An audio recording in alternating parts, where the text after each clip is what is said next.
Nah, baik Bapak dan Ibu, kita lihat, kita lanjutkan. Jadi untuk kunci nomor 5 adalah membina hubungan dan kemampuan motivasi diri, berarti dari emosional ya. Ini kata kuncinya. Jadi Bapak dan Ibu, kalau hanya untuk membina hubungan, berarti tidak perlu di sini kognitif, tetapi jelas kompetensi emosionalnya. Ya, kalau sosial ini berhubungan dengan masyarakat, kemudian membuka diri, tetapi kalau untuk membina hubungan, karena dia menyangkut emosional dengan kemampuan memotivasi diri, adalah berkaitan dengan emosional. Kalau di sosial tidak perlu ada emosional, dia bisa berselancar dengan Facebook ya dan lain sebagainya. Nah, kalau moral dia berhubungan dengan etika. Contohnya ketika dia kemampuan seseorang untuk menjaga hubungannya dengan orang lain dalam pergaulan, maka dia kecerdasan moral. Nah, kita lihat nomor 6. Nomor 6 Bapak dan Ibu, silakan nomor 6, seorang peserta didik mampu mengendalikan diri dengan baik. Nah, ini termasuk mana ini? Kata kuncinya mana? Bapak Ibu silakan.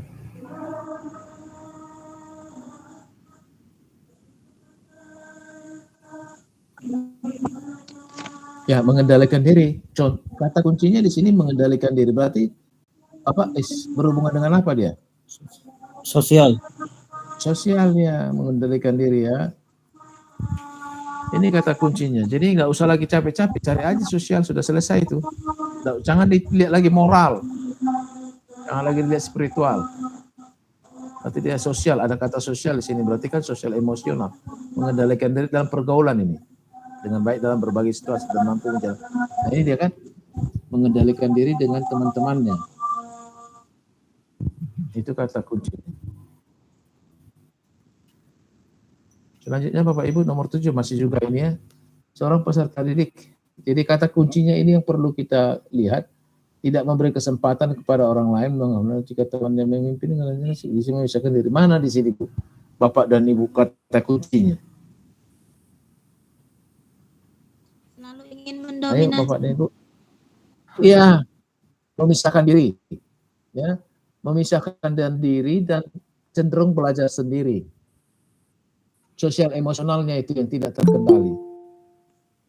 Ya, tidak mengendalikan. Kalau mengendalikan itu bisa moral. Tapi kalau dikatakan dia sudah memisahkan diri dan cenderung belajar sendiri, itu berarti ada emosional yang perlu diperbaiki. Berarti itu sama dengan sosial emosionalnya yang tidak bisa terkontrol.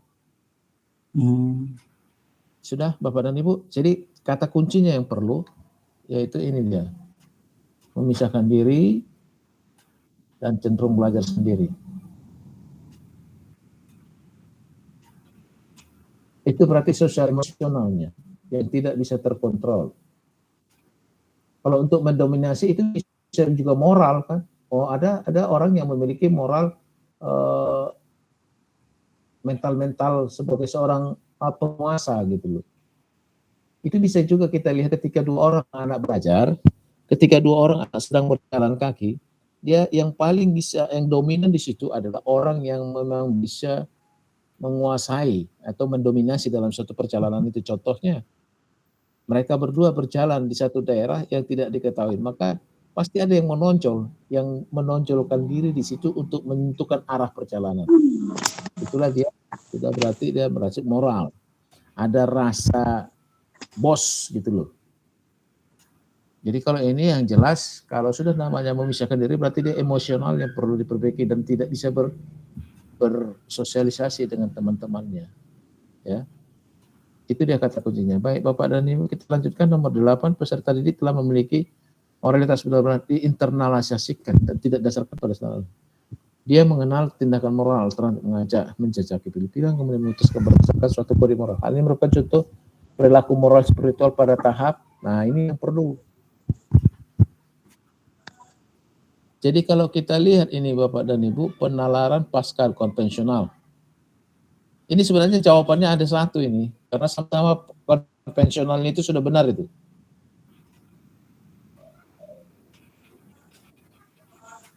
Kira-kira Bapak dan Ibu yang bisakah itu ada yang bisa? Sudah berwarna merah itu, Pak. ya, ya memang itu sih. Itu kan udah capek saya.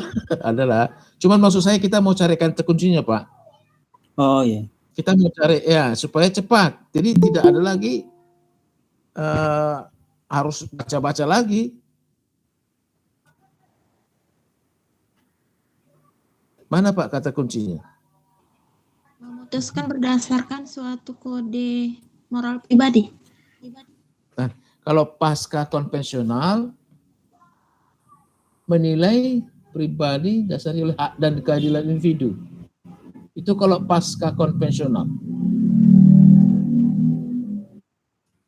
Kita satu-satu ya Bapak dan Ibu, pasca konvensional. Coba kita lihat. Prinsip-prinsip moral, moralitas benar-benar diterapkan tidak didasarkan pada standar-standar orang lain dan tidak memiliki ya. Dan dia, inilah kata kuncinya, tidak didasarkan pada standar-standar orang lain. Dia mengenal tindakan moral dan menjajaki pilihan dan memutuskan berdasarkan moral pribadi. Jadi ini dia, tidak didasarkan pada orang lain, berarti pada siapa? Pribadinya sendiri. Nah, itu makanya jawabannya penalaran pasca konvensional.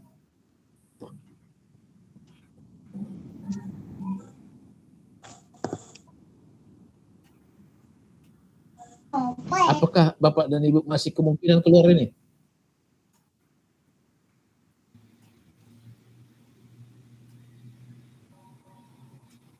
Kemarin saya dapatnya itu juga sih di bagian kepribadian, Pak. Soal kepribadian. Ya, ini termasuk kepribadian ya, termasuk lain. Jadi jangan ini, cara kuncinya itu jangan kita ragu. Ya, kalau sudah tahu kita pas konvensional itu berarti itu pribadi. Kalau sudah pribadi tidak usah lagi capek-capek. Pasti pasca konvensional itu.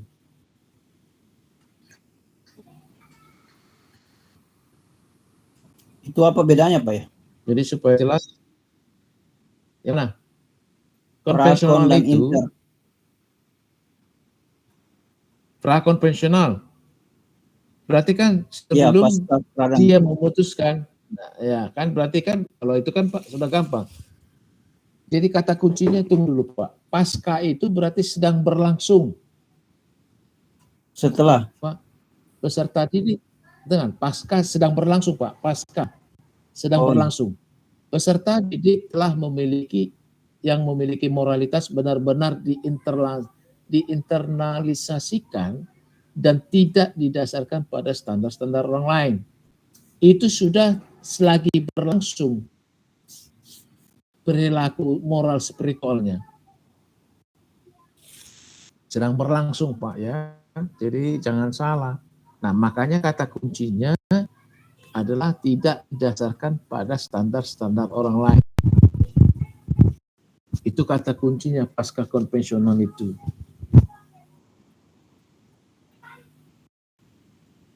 Dan itu ada bisa dilihat di buku siapa ini. Ada saya pernah memang baca ini, saya udah lupa ini. Nah konvensional tahu, prakonvensional sebelum. Kalau interkonvensional berarti berselang ya.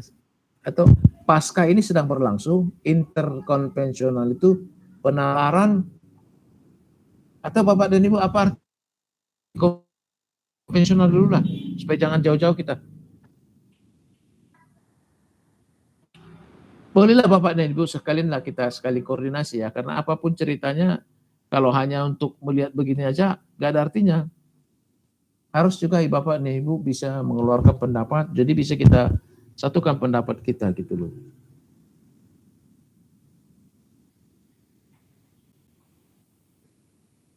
Kalau menurut Kamus KBBI, ya kan Pak Marudut, konvensional menandakan kesepakatan umum terkait hal-hal yang lampau seperti adat, kebiasaan, dan kelaziman.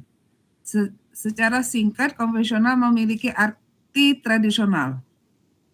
Ya, berarti kan konvensional kan ini apakah jadi kalau kita sambungkan ke nomor 8 ya, namanya konvensional adat lama, model lama ya. Kalau dikatakan kontekstual berbeda lagi dengan konvensional. Kalau dulu mengajar itu kita selalu melakukan metode konvensional, metode lama ya, metode kelaziman, kebiasaan suatu daerah, kebiasaan guru mengajar. Tetapi setelah itu adanya perubahan di kurikulum, ada namanya kontekstual. Berarti pembelajaran yang berdasarkan pada lingkungan sekolah. Nah, kalau konvensional di sini adalah penalaran yang sudah seperti adat, seperti sudah kebiasaan. Kalau kita lihat di sini, apakah peserta didik telah memiliki moralitas benar-benar diinternalisasikan dan tidak didasarkan pada standar-standar orang lain, ya kan? Kalau kita pilih konvensional, berarti dia berlawanan dengan ini. Berarti harus didasarkan pada standar-standar orang lain. Itulah yang kebiasaan orang. Ya Bapak dan Ibu, konvensional itu. Kalau tidak ada kata tidak, di sini, berarti itu konvensional jawabannya.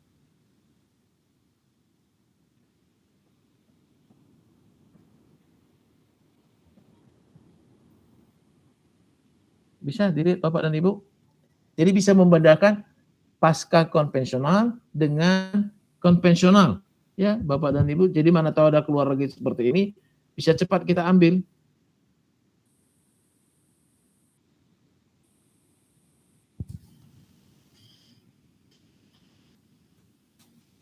Kalau interkonvensional,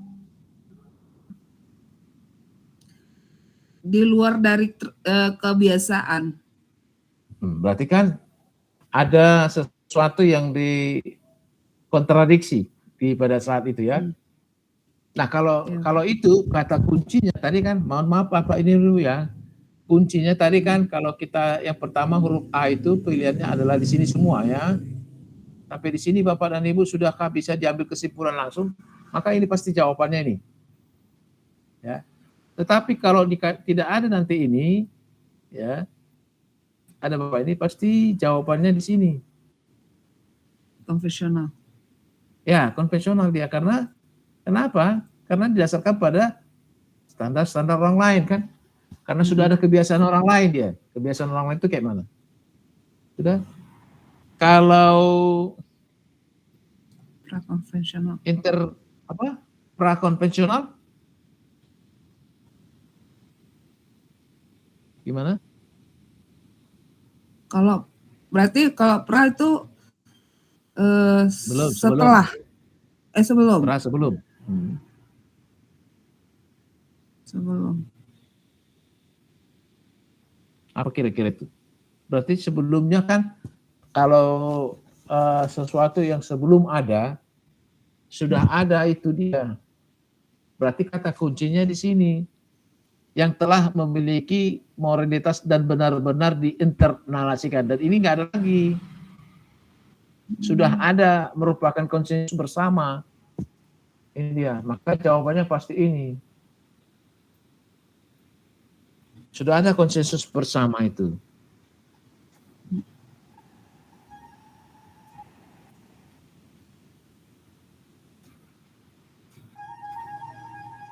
Oke.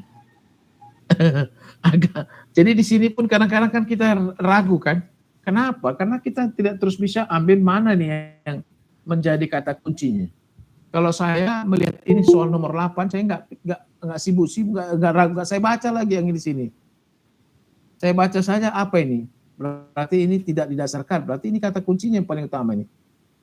Tidak didasarkan pada kunci, pada dasar standar orang lain. Berarti ini pasca konvensional. Kalau konvensional itu didasarkan pada standar orang lain. Kalau tidak ada ini. Baik, Bapak dan Ibu, apakah masih di sini kah kita semua kan? Nomor 9. Ya. Nah, ini lagi. Nomor 9 juga. Coba Bapak dan Ibu. Saya nggak mau lagi jawab.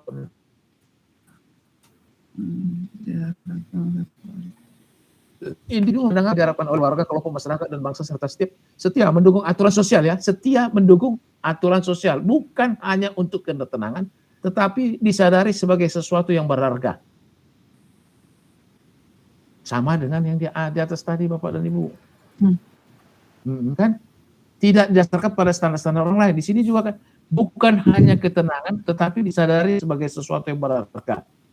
Individu memandang apa yang diharapkan oleh keluarga, kelompok masyarakat, serta setia mendukung orang aturan sosial, bukan hanya untuk ketenangan.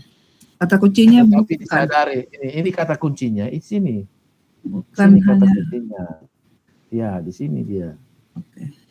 Disadari sebagai sesuatu yang berharga. Maka pasca konvensional dia.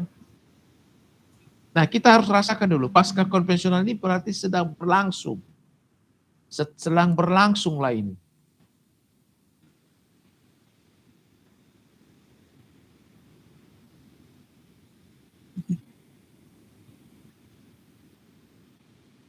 Nah, coba kita telah, ini hanya menelah kalimat saja, jadi enggak pahala susah ini.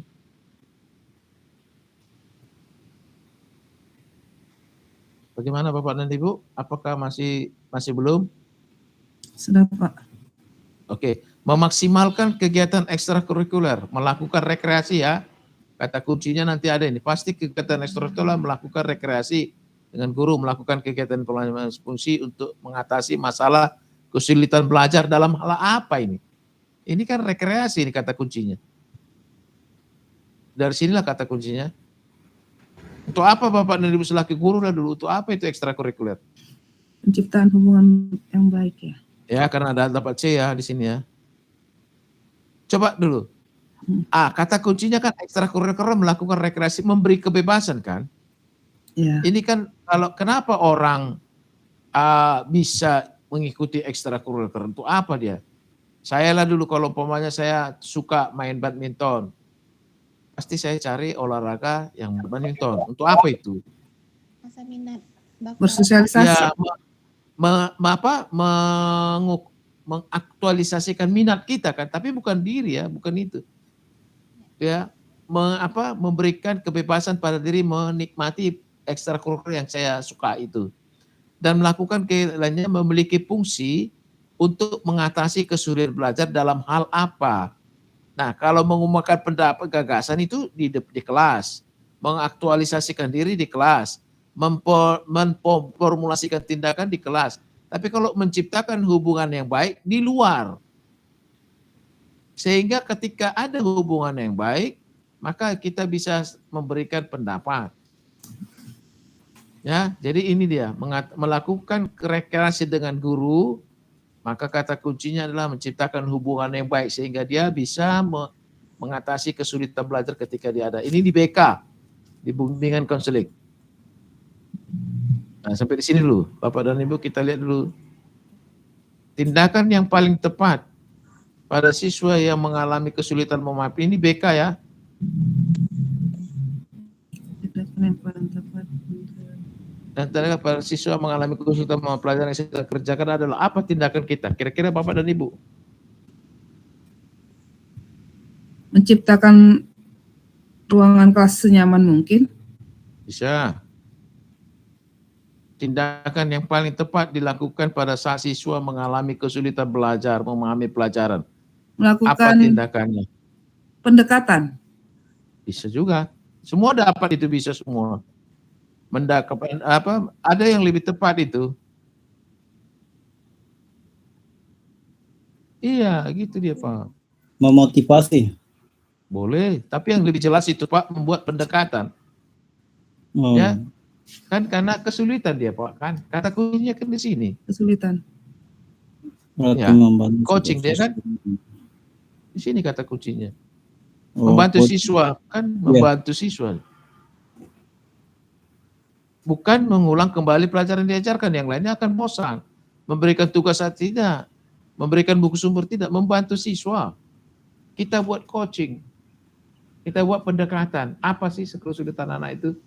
Jadi Bapak dan Ibu ketika ada mengajar nanti di kelas, bila ada seorang anak yang tidak bisa memahami, jangan terus dimarahin, didekati lah dia. Apa itu masalahnya? Bisa jadi nggak ngerti dia, atau bisa jadi dia kita tidak menggunakan media pembelajaran dan lain sebagainya. Tapi yang jelas harus mendekatkan diri, membantu. Nanti dia. Jadi saya kira Bapak dan Ibu jawabannya pun sudah di sini semua. bukan mengulang kembali bahan pelajaran yang diajarkan. Kalau dia ini Bapak pilih, berarti dia harus ini kan harus secara keseluruhan menggunakan membutuhkan waktu, ya kan? Betul. Membutuhkan waktu dia kalau kita kembali. Suara ibu juga habis tenaga. Memberikan tugas. Nah, apakah ibu sanggup memberikan tugas pada seluruh kelas? Itu dia. Apakah sanggup? Memberikan buku sumber untuk pelajari siswa, apakah ada umpamanya buku yang ibu berikan? Jadi kan nggak sulit sebenarnya Bapak dan Ibu. Kalau kita cepat mencari apanya, kata kuncinya. Baik, kita lihat ke bawah. Yes.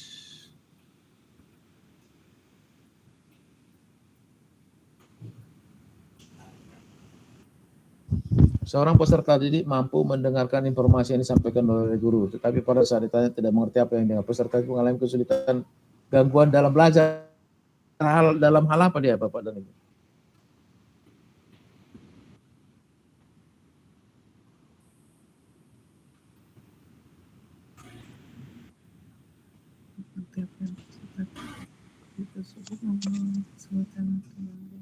Nggak ngerti dia, tidak mengerti dia, tidak mengerti.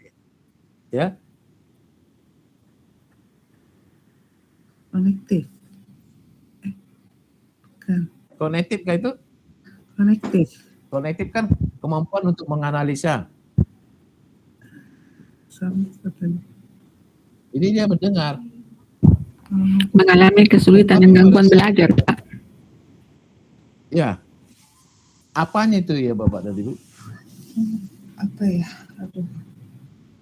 Konvensional. Bukan konektif. Psikomotorik ya? Ya, kita lihat. Ya, bisa jadi psikomotorik. Nah, ini kita lihat. Jadi bukan, jadi kadang-kadang begini. Nah, ini jawabannya dulu kan. Nah, akademis, nggak mungkin ya. Jangan dipilih akademis ya. Gangguan sosial juga tidak. Jadi antara dua, B dan C. Sudah, B dan C. Apa itu yang dimaksud dengan gangguan simbolik?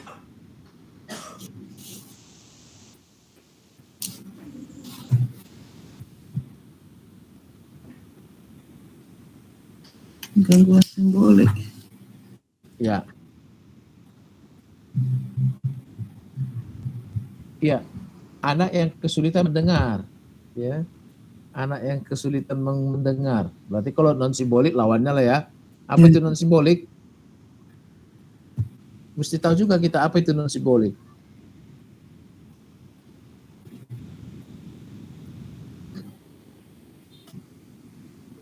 Gangguan non simbolik itu ketidakmampuan anak memahami isi pelajaran karena ia mengalami kesulitan mengenal kembali apa yang telah dipelajarinya sebelumnya. Jadi non simbolik itu berlawanan dengan simbolik ya. Jadi sudah dapat diambil kesimpulan memahami sesuatu yang dengar, itulah kalau simbolik kan. Berarti jawabannya di sini adalah gangguan belajar memahami yang dia dengar. Ini kata kuncinya. Tidak mengerti yang dia dengar. Nah, itu Bapak dan Ibu. Jadi kalau sudah ada seperti ini, tidak usah lagi dibahas kemarin. Ini jelas salah ini. Yang sosial, akademis jelas salah ya. Sudahkah Bapak dan Ibu? Jadi tinggal antara dua ini. Terus tadi makanya saya katakan antara simbolik dan non simbolik. Nah, simbolik itu tidak bisa mengerti apa yang dia dengar. Nah, non simbolik itu adalah kondisi anak kesulitan memahami. Beda ya Bu? Bisa nggak dibedakan Bapak dan Ibu? Bisa. Ini memahami.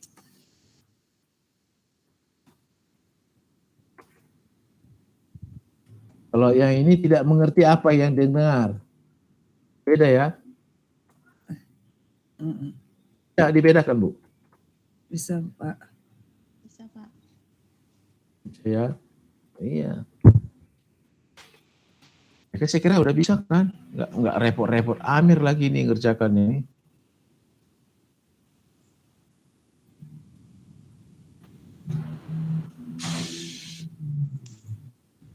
Ini bimbingan ke apa? DK.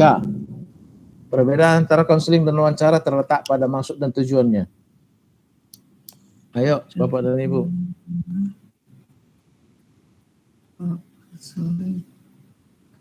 Coaching.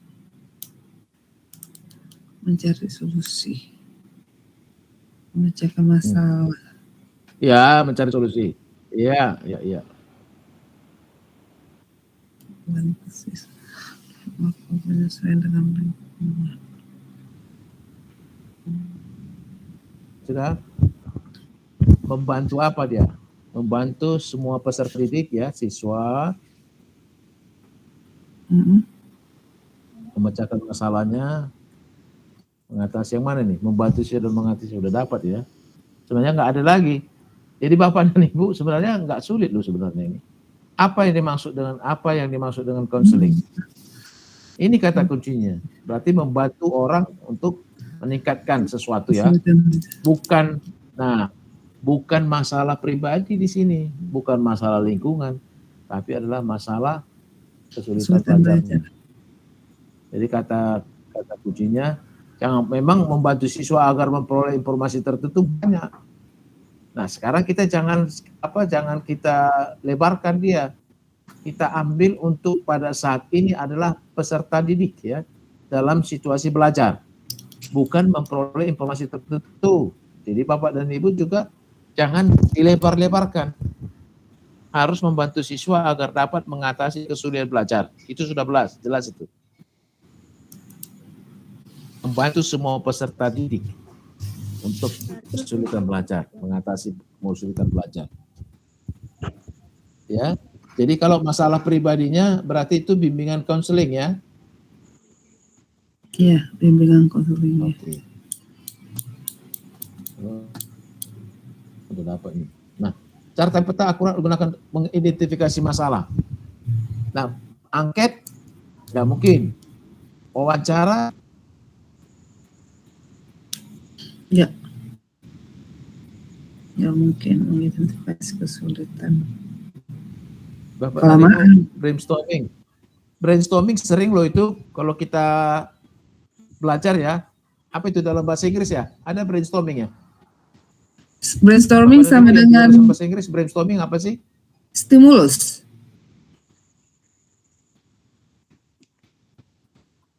Ya Pak. Bisa Stimulus. dalam arti kan apa? Apa itu? Apa contohnya? Brainstorming.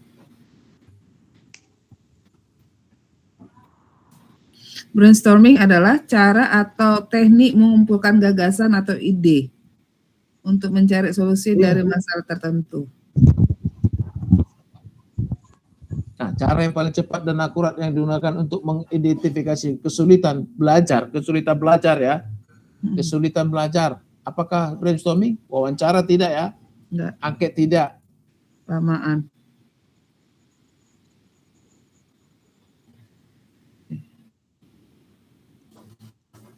Cari dulu sosiometri ini di sosiologi ya adalah cara yang paling cepat dan akurat yang digunakan untuk mengidentifikasi kesulitan belajar bagi peserta didik. Kalau brainstorming model pembelajaran ketika kita mengajarkan apa ini sering ini dalam bahasa Inggris. Kalau brainstorming itu memetakan dengan mind mapping. Mapping ya Pak. Apa namanya itu Pak kalau dalam bahasa Inggris? Choose apa tuh? Mind mapping. Classify ya, to classify the words into one group, isn't it? What? Gitu kan? To classify the words into the right column, kan begitu. Sering nggak Ibu, Bapak dan Ibu sering melakukan itu? Sering kan? Nah kita kasih kata-kata bahasa Inggris ada umpamanya classify to these words into the right column. Contohnya ada sepeda motor, ada bicycle, motorcycle. Nah, we classify them into the right column. Umpamanya ada di sini sepeda atau roda 2. Di sebelah kanannya nama-nama binatang, birds, hands dan sebagainya. Itu dia kalau brainstorming, mengkelompok-kelompokkan. Nah, jadi kalau yang cepat dan tak akurat itu adalah sosiometri. Mengukur derajat, bagaimana mengatasi kesulitan. yang bersumber pada faktor sosial. Nah, kata kuncinya di sini loh. Duduk sini. Hai deh, kepu deh kamera. Hai deh. Ya, ini untuk pembelajaran pribadi ya, masing-masing, wawancara masing-masing, angket wawancara. Tapi ini adalah sosial, ini dia kata kuncinya. Jadi kalau saya menjawab ini Bapak dan Ibu, saya sudah lihat di sini faktor sosial ini. Ada sosial, Iya. sosiometri ya. Ya, nggak usah capek-capek lagi sebenarnya ini. Nggak usah dibaca lagi ke bawah, nggak usah dipikirkan brainstorming itu apa, wawancara apa. Yang penting sudah dapat faktor sosial di sini. Oh, ini ada sosial loh ini. Berarti sosiometri. Apapun ceritanya, sosio apapun ini, nggak mungkin yang salah ini. Jadi harus berani kita.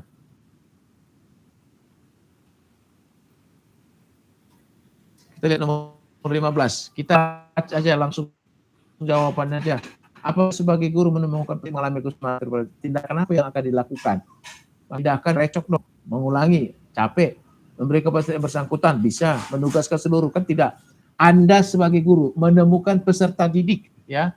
Berarti kan nggak semuanya nih ya Bapak dan Ibu ya. Ini kata kuncinya, peserta didik. Tidak semua anak itu.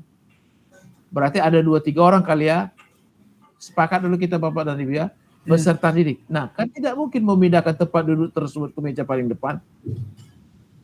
Karena dia kesulitan memahami pelajaran. Bisa jadi karena dia memang IQ-nya kurang kan. Kita pindahkan pun ke depan, memang nggak mampu itu. Nah, kalau kita ulangi lagi, waktu habis. Sudah. Kalau kita ulangi, waktunya habis. Kemudian bisa jadi dia memang nggak bisa menerima atau ada persoalan dia. Memberikan bantuan belajar kepada peserta yang bersangkutan. Bisa jadi kita kasih bantuan. Contohnya kita membuat pendekatan. Ada direct metodik, pendekatan approach, langsung directed approach. Kita membuat pendekatan kepada anak itu. Kita tanya kira-kira di mana yang nggak mengerti. Kalau sudah semuanya kita suruh menjawab kan, mereka kan akan beradu. Siap. Kemudian kita cari, ada yang nggak bisa, pelongak sana lihat sini, kita tanyalah dia, kita buat pendekatan. Seperti yang di atas tadi. Tidak mungkin menugaskan seluruh peserta didik membaca buku sumber. Orang yang udah banyak ngerti kok. Jadi kata kuncinya itu di sini sebenarnya, peserta didik. Berarti peserta didik itu bisa 2 atau 3 orang. Nah, jangan keseluruhan. Ini kan keseluruhan nih. Ini kan seluruh. Ya kan? Ini dia. Ini kan seluruh. Ini seluruh. Kalau ada yang milih B dan D, itu berarti dia tidak membaca. Ya kan? Berbeda peserta didik dengan jumlah seluruh. Bapak dan Ibu, jumlah peserta didik berapa dengan seluruh peserta didik? Sama enggak? Mana lebih banyak? Seluruh. Beda Pak, beda. Nah, seluruh ya Pak. Makanya kita ini, pasti pilihan itu adalah A dan C. Jadi cepat dia. Kata kuncinya peserta didik ini buang aja terus ini apa ini B dan D, jangan dipilih lagi nih. Nah, kalau Bapak pilih itu udah jelas salah. Kemudian A, masa dipindahkan tempat duduk peserta didik ke paling depan? Pokoknya 2 orang, kita pindahkan habis waktu dong. Maka jawaban yang benar adalah memberikan bantuan belajar peserta yang bersangkutan. Ini dia. Ini sudah saya jamin bisa benar. Karena kita kata kuncinya sudah kita tahu ya. Nah, sebelumnya nomor 16, coba Bapak dan Ibu dulu. Di mana kata kunci nomor 16? Supaya kita tahu. Dari jawaban terus bisa dapat. Oh, di sini dia.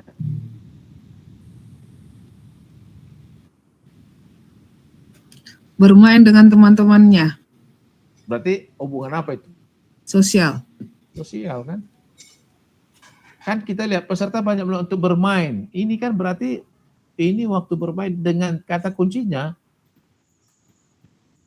bermain dengan teman-temannya, berarti bersosial aja nih. Ya kan? Baru dia rela menghabiskan waktunya untuk belajar. Waktunya untuk teman dari pelajar. Kan sudah jelas. Ya jelas sosialnya dia. Bukan di keluarga. Kondisi fisik. Kalau kondisi fisik gimana? Nggak mungkin kondisi fisiknya kalau dia tidak sehat, tidak mungkin waktunya bisa bermain. Intelektual, demi apa IQ-nya, tingkat kecerdasannya. Nggak ada Ya kan? Nggak mungkin. Kalau dia tidak cerdas, nggak mau dia bermain. Contohnya Bapak dan Ibu, Orang yang kurang IQ-nya, kalau dia tidak mempunyai intelektual, dia nggak pasti mau bermain itu. Diam aja itu di rumah. Di kelas juga gitu. Ya. Kalau keluarga tak mungkin karena dia bermain dengan teman-teman di sini. Kata kuncinya ini dia. Bisa Bapak dan Ibu? Bisa, Pak. Ya, saya kira nggak sulit lagi kurasa ini. Kalau udah seperti itu dia salah terus seperti itu ya. Kemudian kita lihat, nah ini baru. Kalau ini memang harus belajar. Saya aja pun nggak begitu banyak mengenal ini. Behaviorisme, humanistik, cybernetik, konstruktivisme. Ini teori. Silakan dibaca Bapak dan Ibu. Nah ini nggak ada kayak kata kunci. Semua teori ini harus benar. Adalah behavior, tingkah laku ini. Teori belajar sebagai hasil dari pembentukan hubungan antara rangsangan luar dan belajar siswa. Berarti ini tingkah laku, behavior. Berasal dari kata behavior ya Bapak dan Ibu. Itu dia. Humanis, manusia, human being. Cyber.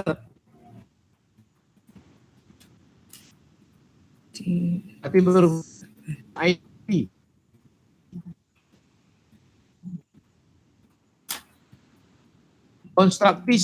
Konstruktivitisme, membangun, behavior juga ini.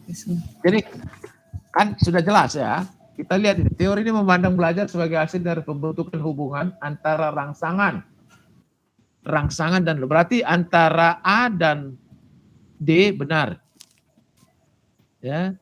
Dan balasan dari siswa yang dapat diamati. Semakin sering hubungan antara rangsangan terjadi, maka akan semakin kuatlah hubungan keduanya. Hubungan biasa ya, hukum timbal balik. Teori yang belajar semua adalah behavior, tingkah laku. Kontraktivitisme ya jelas. Apa itu ya? Kira-kira Bapak dan Ibu, apakah bisa kita akan berlawanan itu kontraktivisme? Berlawanan, membangun.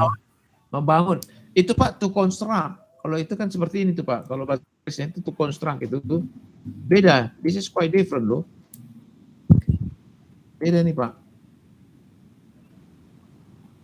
Nggak sama itu dengan konstruktivitisme. Konstruktivisme itu kayak karakter Pak di situ dibikin. Ya. Kalau konstruktivisme itu konstruksi atau teori trial and error, mencoba-coba. Iya. Berarti kan to construct, untuk membangunkan gitu. Itu dia to construct itu. Iya. Jadi enggak benar. Tapi yang jelas itu adalah kalau dia berhubungan dengan tingkah laku atau balasan respons stimulusnya, ya itu berarti behavior. Jadi jangan ada yang mau milih B dan C. Ya, jadi Bapak dan Ibu kalau memang A dan D masih bisa dimaklumin, tapi kan jelas salah. We have to choose one, which one is the best. Kan gitu. Maka jawabannya adalah behaviorisme, bergantung kepada tingkah laku. Nah ini juga sama. Sama itu nomor 17, 18, 19. Jawabannya sama ini. Ada yang berbeda lah. Sampai 20, sampai 21. Nah Bapak dan Ibu kita lihat. Kita satu-satu. Nomor 19. Kita sepakat dulu ya. Nomor 18 dulu ya. Nomor 17 tadi sudah kita bahas. Nomor 18 sudah tahu kita apa. Nomor 17 itu apa itu humanistik dan sebagainya.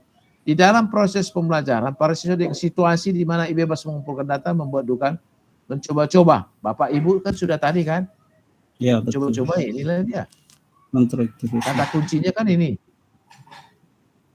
Mencoba-coba aja, ingat aja Bapak dan Ibu mencoba-coba. Berhubungan dengan konstruktivitisme.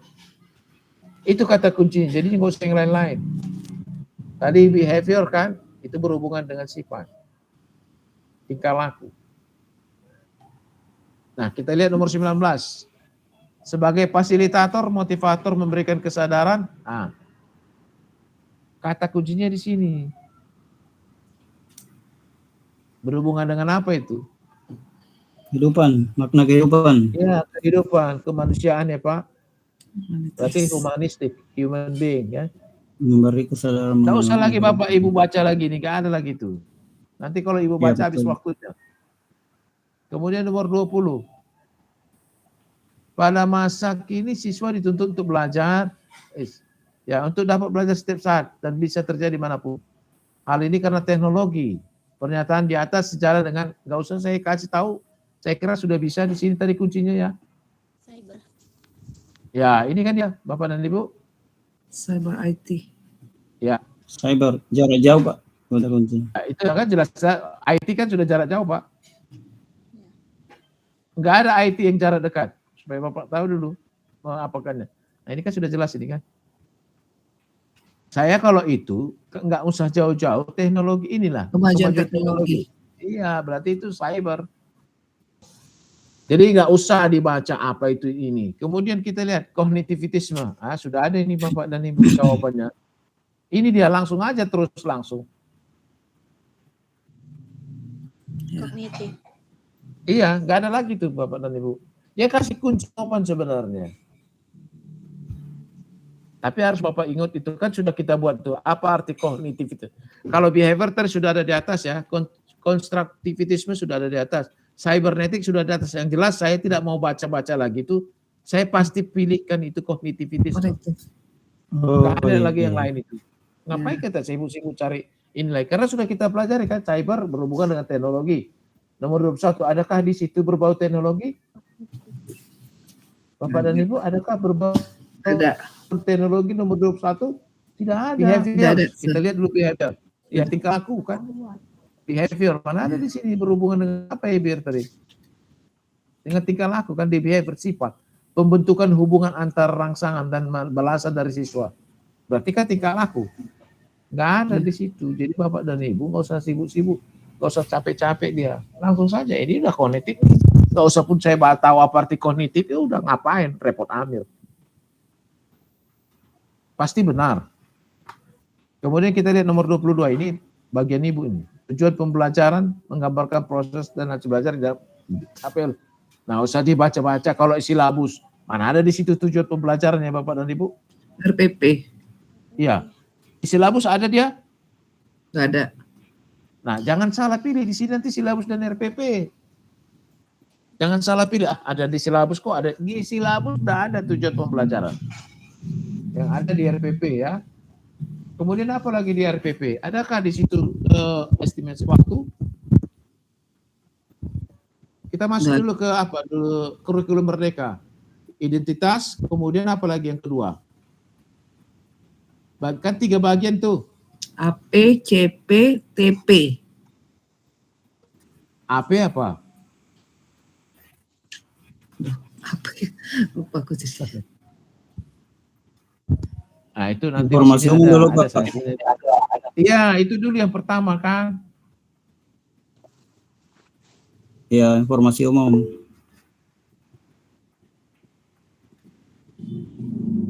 Oh, alur pembelajaran. Makasih Bu Ya. Sari. Alur pembelajaran. Tujuan AP, TP, CP. Alur pembelajaran, tujuan pembelajaran, capaian pembelajaran. Ya, itu tadi kan di RPP. Jadi kuncinya RPP itu adalah cara kita mengajar. Apa yang mau kita sampaikan? Itu dia. Jadi jangan ada di silabus.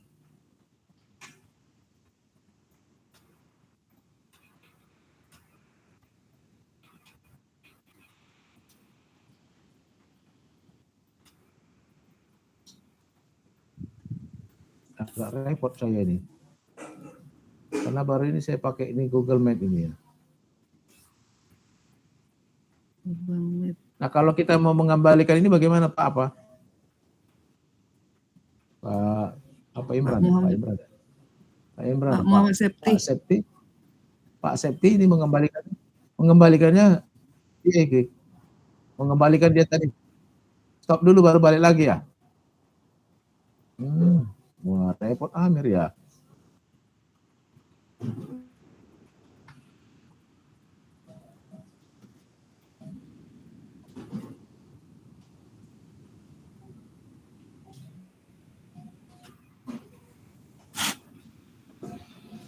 Iya, jadi oke.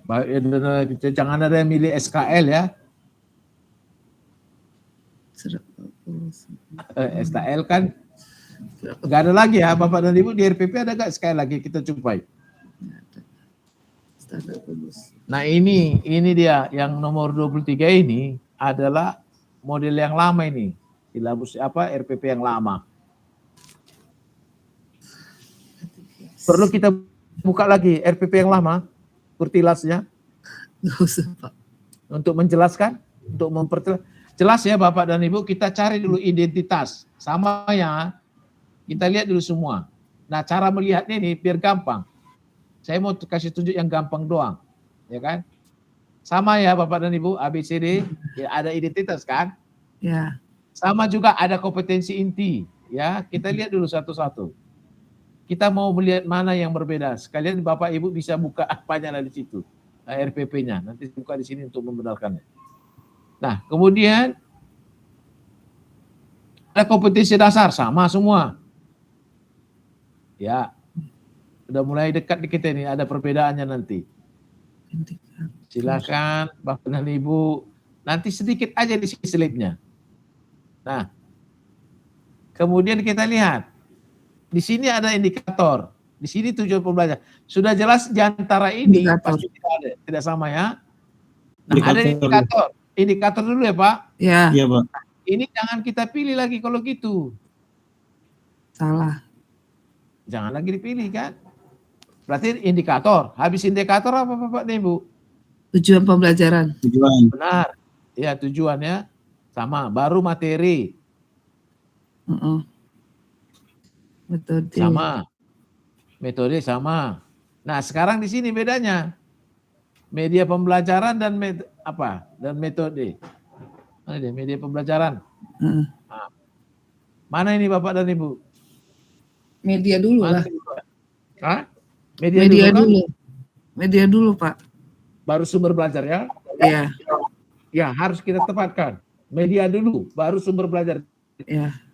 Media sumber belajar ini sudah mau habis ini ya.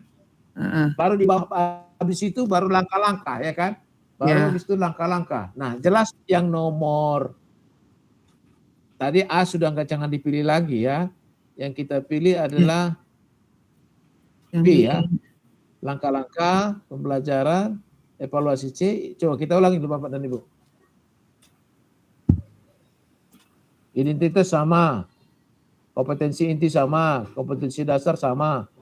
Kemudian sudah ada indikator tidak benar, berarti masuk tujuan pembelajaran. Habis tujuan pembelajaran indikator, yang mana ini yang benar? C. C ya, ini dia. Habis indikator, tujuan pembelajaran benar. Berarti B ini kita hapus saja dulu Bapak, biar jangan kacau kita di sini. Karena nanti semua merah jadi akhirnya kemerahan kita. Nah, kan sudah mulai dapat Bapak dan Ibu? Ya. Indikator sama dengan ini. Ini yang 3 ini benar ini, sama. C dan D dan A. Iya, kita buat dulu supaya jelas.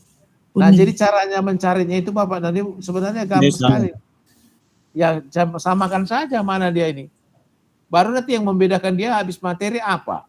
Pasti di sini berletak perbedaannya. Ada metode ya, ada metode sama. Di sini ada metode enggak? Sama juga ya? Wah, gawat juga. Nah, ini masih sama dia di sini. Sama-sama metode, Pak. Habis metode baru dia berbeda. Bolehlah buka kopeknya.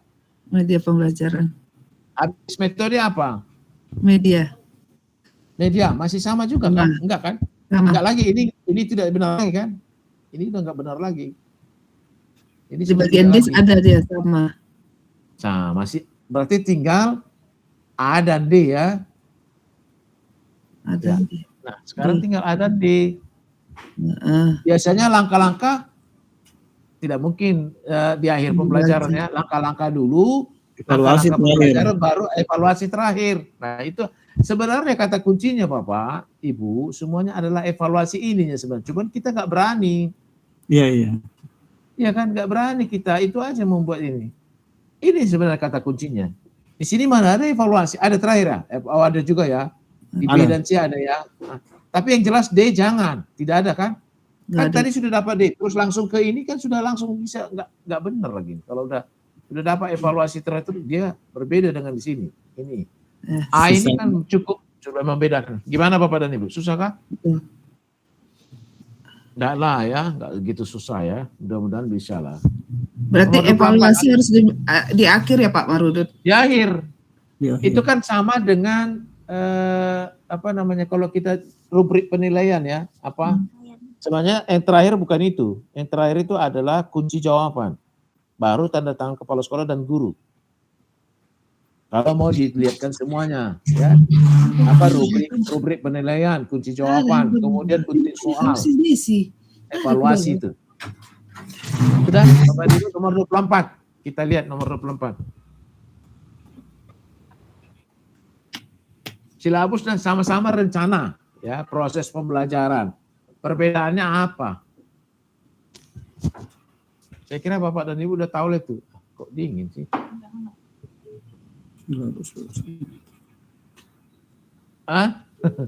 Jadi perbedaannya gini, RPP dan silabus keduanya disusun oleh setiap satuan. Ini salah, kalau yang milih ini salah.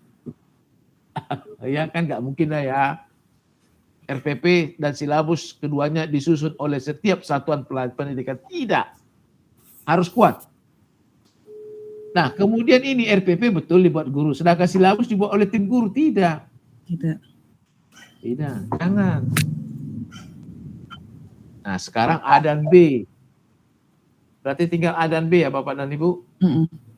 Silabus bersumber dari standar isi dan standar lulusan, sedangkan RPP bersumber dari standar kompetensi. Tidak, udah jelas ini. Ini kata kuncinya yang membuat salah itu. RPP bersumber. Enggak lah, bukan dari situ dia. RPP itu berdasarkan dari KD dan SKKD. Ya. Dari situ kita susun dia. Sudah ya Bapak dan Ibu? Udah Pak. Saya nggak perlu baca-baca ini lagi. Itu apa mengarahkan kegiatan belajar untuk mencari, jelas lah. Jadi yang paling utama yang saya lihat itu di sini. Masa di RPP dibuat setiap guru sedangkan silabus oleh tim guru? Enggak lah. Silabus itu disusun oleh guru juga.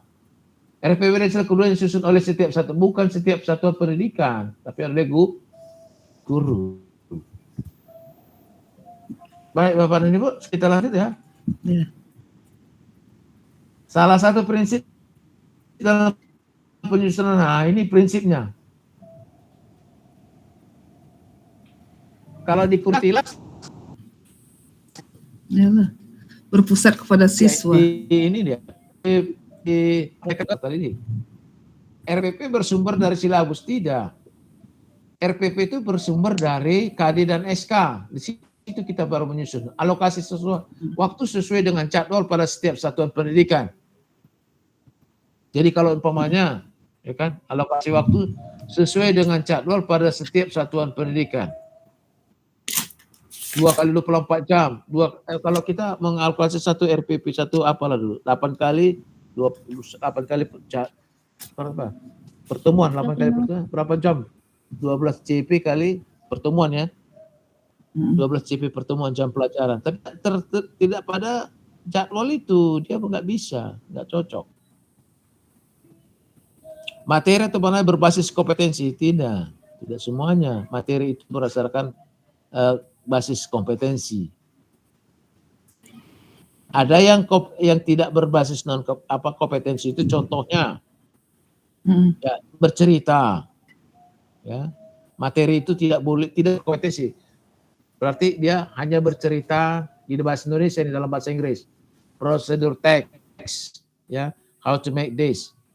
Nah, itu tidak berbasis kompetensi. They just reported.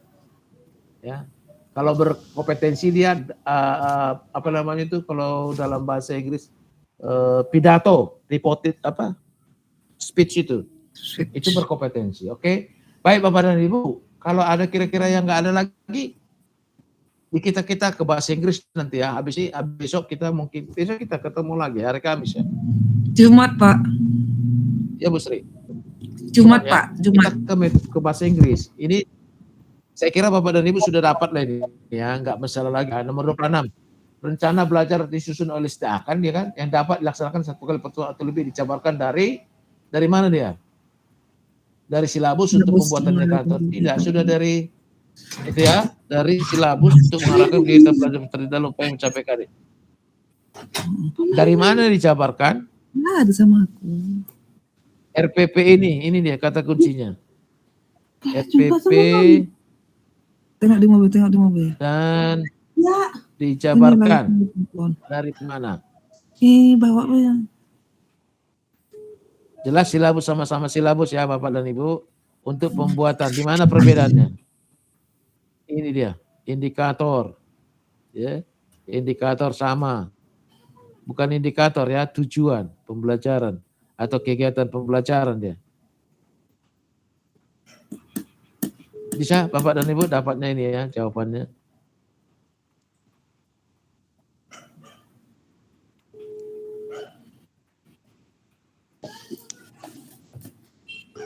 Perhatikan beberapa komponen RPP untuk mata pelajaran nasional berikut. Bapak dan Ibu, ada nggak RPP di situ? Saya cari dulu di sini ya. Saya punya ada RPP. Coba perhatikan komponen RPP ini untuk mata pelajaran bahasa Indonesia.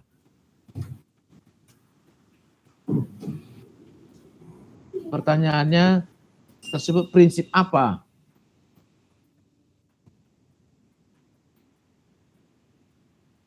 Kompetensi dasarnya mengenal kegiatan bermusyawarah. Berarti bermusyawarah dia ya. Ada timbal balik kali ya, sama dengan indikator menyebutkan 2 ciri bermusyawarah.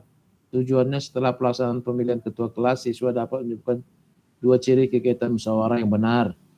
Berdasarkan komponen-komponen RPP tersebut, prinsip digunakan adalah untuk apa Bapak dan Ibu? Iya, betul keterkaitannya. Ini dia kan. Berarti kan gini Pak, Bapak dan Ibu ya. Prinsip, di mana kata kuncinya? Perhatikan di bawah ini. Tujuan pembelajaran setelah melaksanakan pemilihan ketua kelas, siswa dapat menyebutkan 2 ciri kegiatan musyawarah dengan benar. Jadi prinsip musyawarah yang benar itu kayak mana? Itu dia. Memberikan umpan balik, mendorong partisipasi, memperhatikan perbedaan. Nah ini dia, musyawarah yang benar. Itu udah kata kuncinya.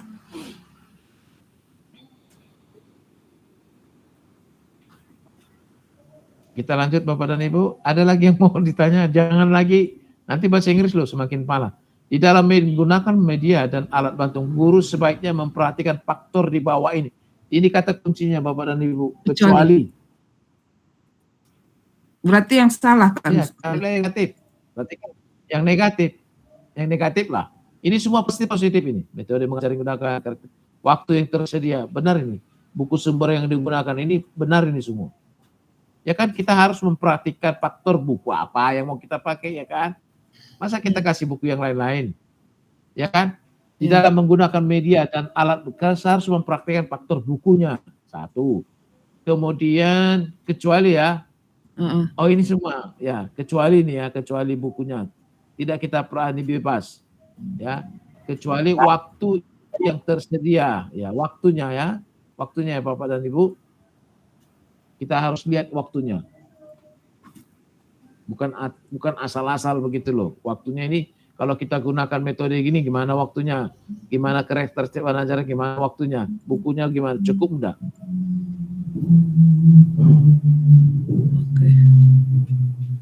Jadi yang jelas jawabannya waktu ya, yang tidak kecuali ya di dalam menggunakan ini kata kuncinya ini kecuali ya. Semua kita praktekkan metode mengajar kita perhatikan, karakteristik kita mengajar. Apakah Bapak Ibu semua sudah menyusun jurnal buku dengan apa ini kurikulum Plafon Merdeka PP Plafon Guru Mengajar PMM Plafon Merdeka Mengajar? Sudah sekolah kami sudah pakai kurikulum Merdeka Belajar. Coba Belajar. dulu ya Bu. Sudah, udah ya. Nah kan kalau itu kan kita kan ada dulu Ibu, itu kan gimana saya bilangnya? Dia kan harus memikirkan ini metodenya. Ada di situ kan, kita telah ada di RPP. Ada nggak metode dibuat? Metode apa digunakan guru itu untuk mengajar? Karakteristik bahan ajarnya kayak mana? nggak bisa nggak, dia mampu nggak ini ditelaah oleh siswa kelas 12. Jangan kita kasih pula pelajaran seperti konstruksi dalam bahasa Inggris. Nah, sementara dia belum. Kemudian kan kita harus perhatikan faktor buku sumber yang mana yang mau kita pakai. Jadi Bapak dan Ibu, kalau udah ada kata kecuali berarti yang negatif lah itu. Yang tidak kita perhatikan yang negatif lah, yang tidak sesuai. Tidak sesuai, tidak perlu kita perhatikan. Oke. Sudah. Seorang guru melakukan aktivitas pembelajaran sebagai ikut. Ini yang terakhir. Nah, ini kan sudah ada nih. Nggak balik lagi dia. Guru dapat kata menggunakan pembelajaran bervariasi. Behaviorisme jangan ada yang pilih ini. Salah. Humanisme jangan ada yang pilih ini. Kalau saya cenderung ke konstruktivisme dengan kognitivisme. Sekarang mau kita bedakan dia. Seorang guru melakukan pembelajaran, membekali murid tidak hanya dengan fakta-fakta, melainkan diarah pada kemampuan penguasaan dalam proses berpikir dan berkomunikasi. Nah, mulai dapat kan? Seharusnya ini kemarin tuh. Berperan sebagai fasilitator. Nah, kata kuncinya di sini. Sebenarnya yang dua ini.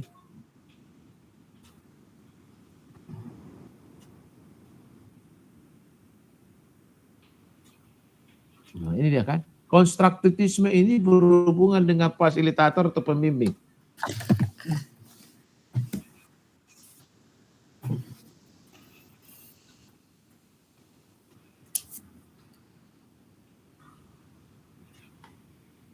Jadi Bapak dan Ibu sudah bisa mencari kata kuncinya. Ini fasilitator dan pembimbing itu kata kuncinya. Melakukan penilaian. Tidak usah lagi dibaca-baca yang lain-lain ini. Cukup ini saja. Ini kan sudah tahu kita, ini kan sudah tahu kita, ini sudah tahu. Inilah dia. Kalau namanya to construct, in order to construct, memperbaiki ya. To construct, berarti memperbaiki. Kalau memperbaiki, we need other people. People to help us. Okay, do you understand about this? Yes. Bisakah Bapak dan Ibu? Ya, that's right. Ya, ini harus. Nah, ini dia.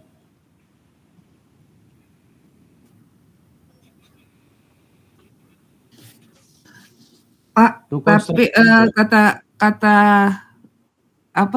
kata keyword yang kedua menunjukkan dia konstruktivisme yang ada di buku LMS itu adalah cara-cara penyelesaian masalah dengan berpatokan pada aturan yang berlaku.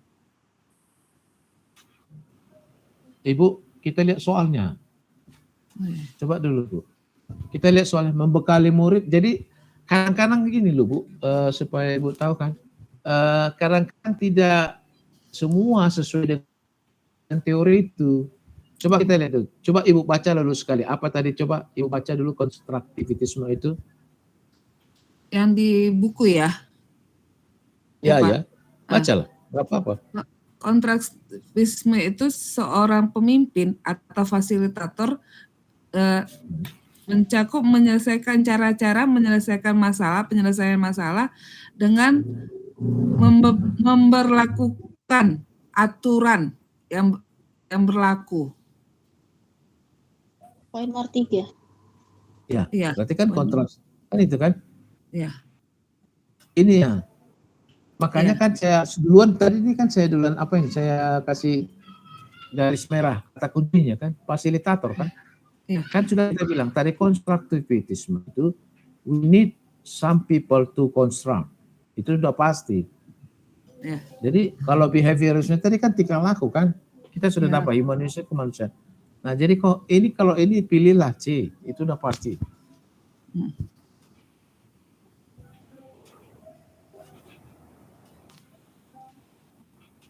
Oke.